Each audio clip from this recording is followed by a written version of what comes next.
વિદ્યાર્થી મિત્રો, અમારી યુટ્યુબ ચેનલ ટીચિંગ મેથ્સ એલજીમાં આપનું હાર્દિક સ્વાગત છે। મિત્રો, આજે ધોરણ 8માં વિષય વિજ્ઞાન તેમાં જે પ્રકરણ 13 આપેલ છે પ્રકાશ, તેમાં જે સ્વાધ્યાય આપેલ છે તે સ્વાધ્યાયનું સંપૂર્ણ સોલ્યુશન કરીશું। જો વિદ્યાર્થી મિત્રો તમે પૂરેપૂરો વિડીયો જોશો તો તમને જે સ્વાધ્યાય આપેલ છે તેમાં દરેક પ્રશ્નમાં પૂરેપૂરી સમજૂતી મળશે। મિત્રો, અમારી ચેનલમાં તમે નવા હો અને ચેનલને સબસ્ક્રાઈબ કરવાની બાકી હોય તો ચેનલને સબસ્ક્રાઈબ કરવા વિનંતી, જેથી તમને જે નવી અપડેટ આવે છે તે અપડેટ મળતી રહે। મિત્રો, હવે આગળ આપણે સ્વાધ્યાય જોઈશું। તો વિદ્યાર્થી મિત્રો, અહીં પ્રકરણમાં અહીં સ્વાધ્યાય આપેલ છે તો તમે પ્રશ્ન જોઈ શકો છો। તો વિદ્યાર્થી મિત્રો, અહીં સ્વાધ્યાય છે અને અહીં પ્રશ્ન આપેલ છે, તો આ પ્રશ્ન તમે જોઈ શકો છો। તે પ્રશ્નો આપણે સોલ્યુશન કરીશું। તો અહીં સ્વાધ્યાયમાં કુલ 17 પ્રશ્નો આપેલા છે, તમે સ્વાધ્યાયના પ્રશ્નો જોઈ શકો છો। આ તમામ પ્રશ્નો જે આપેલા છે તેનું આપણે સરળ સમજૂતીમાં સોલ્યુશન કરીશું। અહીં ટોટલ 17 પ્રશ્નો આપેલા છે અને આ 17 પ્રશ્નોનું સોલ્યુશન આપણે એક પછી એક પ્રશ્નોનું કરીશું। પ્રશ્ન 1, ધારો કે તમે અંધારિયા ઓરડામાં છો, શું ઓરડામાં તમે વસ્તુઓ જોઈ શકો છો? ઓરડાની બહાર તમે વસ્તુઓ જોઈ શકો છો? સમજાવો। જવાબ: વસ્તુ જોવા માટે તેના પર પડતો પ્રકાશ પરાવર્તિત થઈ આપણી આંખમાં પ્રવેશવો જોઈએ। અંધેરિયા ઓરડામાં પ્રકાશ ન હોવાથી વસ્તુ પર પ્રકાશ પડતો નથી, તેથી આપણે ઓરડામાંની વસ્તુઓ જોઈ શકીએ નહીં। ઓરડાની બહારની વસ્તુઓ આપણે જોઈ શકીએ છીએ, કારણ કે ઓરડાની બહાર પ્રકાશ હોવાથી વસ્તુ પર પડતા પ્રકાશના કિરણો પરાવર્તિત થઈ આપણી આંખમાં પ્રવેશે છે। પ્રશ્ન 2, નિયમિત અને અનિયમિત પરાવર્તન વચ્ચેનો ભેદ સ્પષ્ટ કરો। શું અનિયમિત પરાવર્તન એટલે પરાવર્તનના નિયમોની નિષ્ફળતા છે? જવાબ: નિયમિત પરાવર્તન અને અનિયમિત પરાવર્તન તેનો અહીં તફાવત આપેલ છે। તેમાં પહેલો મુદ્દો, સમતલ, ચળકતી અને લીસી સપાટી પર પ્રકાશના કિરણો આપાત થતાં નિયમિત પરાવર્તન થાય છે। અહીં અનિયમિત પરાવર્તનમાં જોઈશું તો ખરબચડી સપાટી પર પ્રકાશના કિરણો આપાત થતાં અનિયમિત પરાવર્તન થાય છે। 2, આપાત કિરણો એકબીજાને સમાંતર હોય તો પરાવર્તિત કિરણો પણ એકબીજાને સમાંતર હોય છે। 2, આપાત કિરણો એકબીજાને સમાંતર હોય તો પણ પરાવર્તિત કિરણો એકબીજાને સમાંતર હોતા નથી। 3, સમતલ અરીસા પર પ્રકાશના કિરણો આપાત થતાં નિયમિત પરાવર્તન થાય છે। 3, કાગળ, લાકડું જેવા પદાર્થો પર પ્રકાશના કિરણો આપાત થતાં અનિયમિત પરાવર્તન થાય છે। અનિયમિત પરાવર્તનમાં પણ પરાવર્તનના નિયમોનું પાલન થાય છે। અનિયમિત પરાવર્તન થવાનું કારણ પરાવર્તક સપાટીની અસમાનતા છે। બાજુની આકૃતિ પરથી સ્પષ્ટ થશે। તો વિદ્યાર્થી મિત્રો, અહીં આકૃતિ આપેલી છે, આ આકૃતિ પરથી તમને અનિયમિત પરાવર્તન જોવા મળશે। અહીં એક અસમાન એટલે કે ખરબચડી સપાટી આપેલી છે। A, B, C અને D એ પરસ્પરને સમાંતર કિરણો છે અને તેમના પરાવર્તિત કિરણો પરાવર્તનના નિયમોને અનુસરે છે અને સપાટી ખરબચડી હોવાથી પરાવર્તિત કિરણો એકબીજાને સમાંતર નથી। વિદ્યાર્થી મિત્રો, અહીં પ્રશ્ન 2 પૂરો થાય છે। હવે પ્રશ્ન 3 જોઈશું। તો પ્રશ્ન 3, નીચેના પ્રત્યેક પર પ્રકાશનું બીમ અથડાય ત્યારે પરાવર્તન નિયમિત થશે કે અનિયમિત થશે તે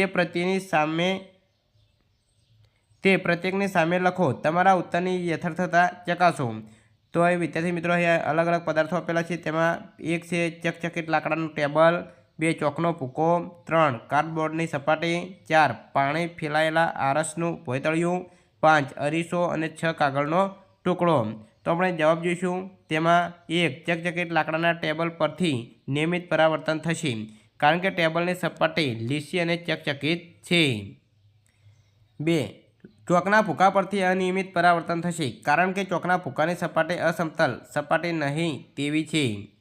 3, કાર્ડબોર્ડની સપાટી પરથી અનિયમિત પરાવર્તન થશે, કારણ કે તેની સપાટી ખરબચડી છે। 4, પાણી ફેલાયેલા આરસના ભોંયતળિયા પરથી નિયમિત પરાવર્તન થશે, કારણ કે તેની સપાટી લીસી અને સમતળ છે, તે અરીસાની જેમ વર્તે છે। 5, અરીસાથી નિયમિત પરાવર્તન થશે, કારણ કે તેની સપાટી સમતલ અને ચકચકિત છે। 6, કાગળના ટુકડા પરથી અનિયમિત પરાવર્તન થશે, કારણ કે તેની સપાટી લીસી અને સમતલ નથી। પ્રશ્ન 4, પરાવર્તનના નિયમો જણાવો। જવાબ: પરાવર્તનના નિયમો, તેમાં 1, આપાત કોણ અને પરાવર્તન કોણના માપ સમાન હોય છે, અહીં સમાન આપેલા છે। 2. આપાત કિરણ આપાત બિંદુએ સપાટીને દોરેલા લંબ અને પરાવર્તિત કિરણ એક જ સમતલમાં હોય છે। તો મિત્રો આ રીતે પરાવર્તનના નિયમો આપેલા છે। આગળ જોઈશું તો અહીં પાંચમો પ્રશ્ન આપેલો છે, તેમાં પ્રશ્ન 5 આપાત કિરણ પરાવર્તિત કિરણ અને આપાત બિંદુએ સપાટીને દોરેલો લંબ એક જ સમતલમાં હોય છે તે દર્શાવતી એક પ્રવૃત્તિ વર્ણવો। જવાબ: એક સફેદ કાર્ડ પેપર ટેબલ પર એવી રીતે ગોઠવો કે જેથી તેનો થોડો ભાગ ટેબલની ધારની બહાર રહે।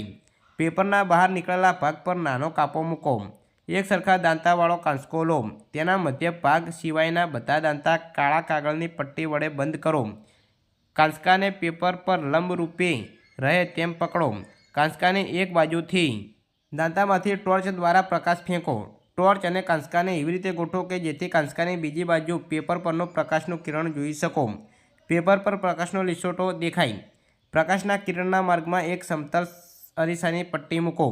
પરાવર્તિત કિરણ જુઓ, જે પેપરના ટેબલની બહાર રાખેલા ભાગ પર પણ દેખાય। હવે પેપરના બહાર નીકળેલા ભાગને વાળો। આ વાળેલા ભાગ પર પરાવર્તિત કિરણ દેખાય છે। પરાવર્તિત કિરણ વાળેલા ભાગ પર દેખાશે નહીં। વાળેલા ભાગને પાછો મૂળ સ્થિતિમાં લાવો। હવે પરાવર્તિત કિરણ જોઈ શકાશે। આ પ્રવૃત્તિ દ્વારા નિર્ણય લઈ શકાય છે કે આપાત કિરણ આપાત બિંદુએ દોરેલો લંબ અને પરાવર્તિત કિરણ એક જ સમતલમાં હોય છે। તો વિદ્યાર્થી મિત્રો, અહીં આકૃતિ આપેલી છે તે તમે જોઈ શકો છો। આ રીતે અહીં ટોર્ચ આપેલ છે, આપાત કિરણ અહીં સફેદ કાર્ડ પેપર પર આપેલ છે, અહીં પરાવર્તિત કિરણ થાય છે અને કાંસકો રાખેલો છે। આ રીતે આકૃતિ આપેલી છે, તમે અહીં એ આકૃતિ જોઈ શકો છો। તેવી જ રીતે અહીં બી નંબરની આકૃતિ પણ આપેલી છે। તો આ બી નંબરની આકૃતિ છે। તો પ્રશ્ન 6 નીચેનામાં ખાલી જગ્યા પૂરો। એક સમતલ અરીસાની સામે 1 મીટર દૂર ઊભેલી એક વ્યક્તિ પોતાના પ્રતિબિંબથી ખાલી જગ્યા મીટર દૂર દેખાય છે। તો જવાબ આવશે 2। કોઈ સમતલ અરીસાની સામે ઊભા રહીને તમે તમારા જમણા હાથથી ખાલી જગ્યા કાનને એટલે કે ડાબા કાનને સ્પર્શો તો અરીસામાં એવું લાગશે કે તમારો જમણો કાન ડાબા હાથથી સ્પર્શ્યો છે। 3.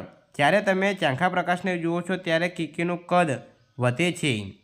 4. નિશાચરોને સળી કોષો કરતાં શંકુ કોષો ઓછા હોય છે।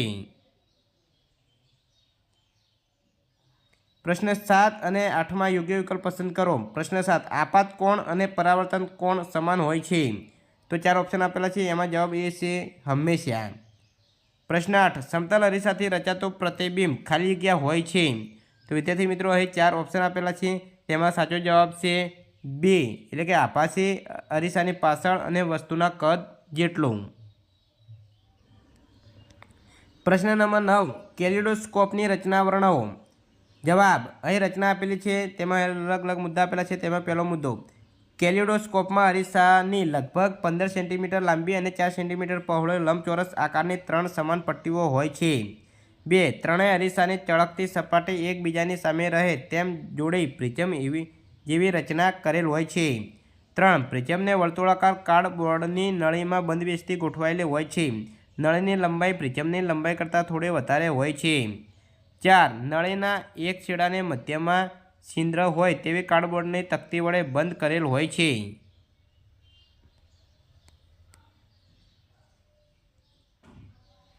5. તકતીને ટકાઉ બનાવવા માટે તેની નીચે પારદર્શક પ્લાસ્ટિકની શીટ ચોંટાડેલી હોય છે।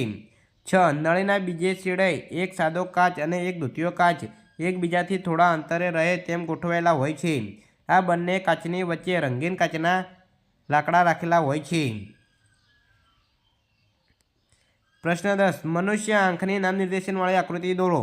અહીં વિદ્યાર્થી મિત્રો જવાબ આપેલો છે, તેમાં એક આકૃતિ દોરેલી છે અને નામ નિર્દેશન કરેલું છે। અહીં દ્રષ્ટિ ચેતાઓ છે, લેન્સ, રેટિના, સિલિયરી સ્નાયુઓ, આઇરિસ, કીકી અને કોર્નિયા।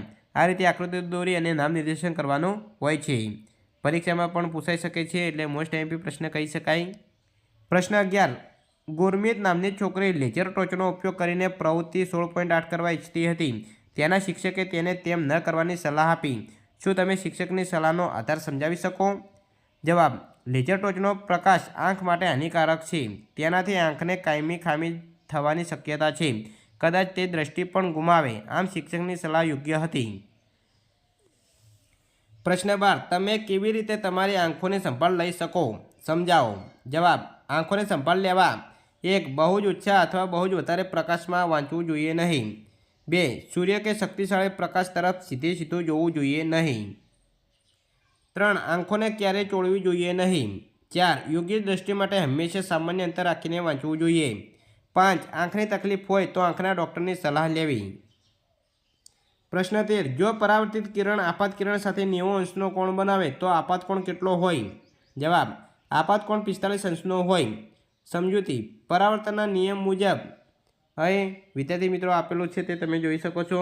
આ રીતે ખૂણો I અને ખૂણો R બંને સમાન છે. અહીં ઉદાહરણ 1 સમીકરણ 1. અહીં ખૂણો I પ્લસ ખૂણો R બરાબર 90 અંશ આપેલ છે. સમીકરણ 2. તો સમીકરણ 1 અને 2 પરથી ખૂણો I પ્લસ ખૂણો I બરાબર 90 અંશ થાય, એટલે કે 2 વખત થશે, એટલે કે 2 ખૂણો I બરાબર 90 અંશ. તો એ ખૂણો I બરાબર 2 ભાગાકારમાં જશે એટલે 45 અંશ થશે, એટલે કે આપાત કોણ 45 અંશનો હોય. પ્રશ્ન 14. એકબીજાને સમાંતર 40 સેન્ટીમીટર અંતરે મૂકેલા બે સમતલ અરીસાઓની વચ્ચે એક મીણબત્તી મૂકતા તેના કેટલા પ્રતિબિંબ મળે? જવાબ: અસંખ્ય પ્રતિબિંબો મળે.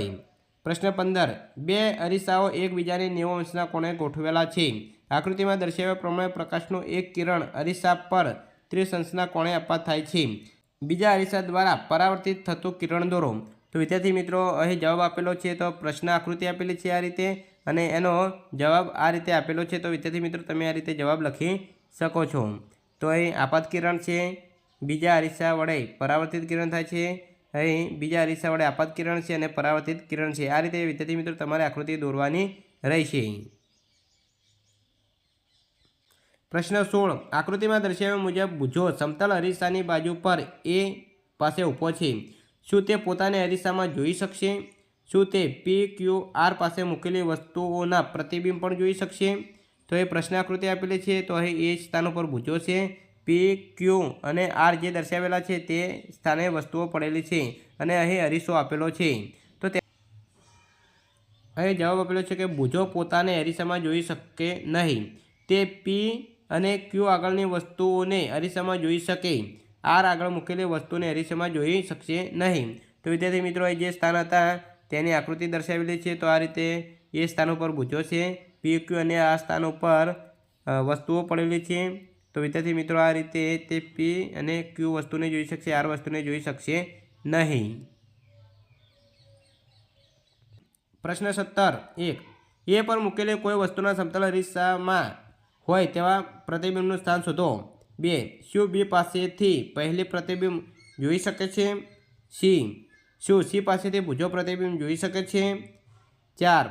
જ્યારે પહેલી B પરથી C પર જતી રહે છે ત્યારે તેનું પ્રતિબિંબ કોની બાજુ ખસી જાય છે? તો વિદ્યાર્થી મિત્રો અહીં પ્રશ્ન આકૃતિ આપેલી છે. તો આ રીતે B સ્થાન પર પહેલી છે, C સ્થાન પર ભુજો છે અને A સ્થાન પર વસ્તુ છે. આ રીતે અને અહીં અરીસો દર્શાવેલો છે. તો એનો જવાબ આપેલો છે. તો વિદ્યાર્થી મિત્રો આ રીતે આકૃતિ દોરી અને જવાબ સમજાવેલો છે. તો આ રીતે આકૃતિ થશે અને તેના જવાબ અહીં આપેલા છે. તો એ જે પહેલાંનો જવાબ આવશે, બાજુની આકૃતિમાં A પર મૂકેલી વસ્તુનું સમતલ અરીસામાં પ્રતિબિંબ A' બતાવ્યું છે, અને બીજામાં જવાબ આવશે હા, ત્રીજાનો જવાબ આવશે હા, અને ચોથામાં એના પ્રતિબિંબ A' સ્થાનમાં કોઈ ફેરફાર થશે નહીં. તો વિદ્યાર્થી મિત્રો પ્રશ્ન નંબર 17માં આ રીતે 4 જે પ્રશ્નો પૂછાયા હતા તેના જવાબ આ રીતે આવે છે. તો વિદ્યાર્થી મિત્રો અહીં સંપૂર્ણ સ્વાધ્યાય જે હતો તેનું સંપૂર્ણ સોલ્યુશન પૂરું થાય છે. વિદ્યાર્થી મિત્રો તમે વિડીયો જોયો એ બદલ તમારો ખૂબ ખૂબ આભાર. મિત્રો તમે ચેનલમાં નવા હો તો ચેનલને સબસ્ક્રાઈબ કરવા વિનંતી, જેથી તમને જે નવી નવી અપડેટ આવે છે તે અપડેટ મળતી રહે. આ ઉપરાંત ધોરણ 8નું તમામ શૈક્ષણિક મટીરિયલ, પેપર્સ અને જે NMMS અને જ્ઞાન સાધના જેવી શિષ્યવૃત્તિની પરીક્ષાઓ આવે છે તેની તૈયારી રૂપે અહીં તમામ વિડીયો અને તેમના જૂના પેપરો અહીં ચેનલમાં મૂકેલા છે તે તમે જોઈ શકો છો. Thank you.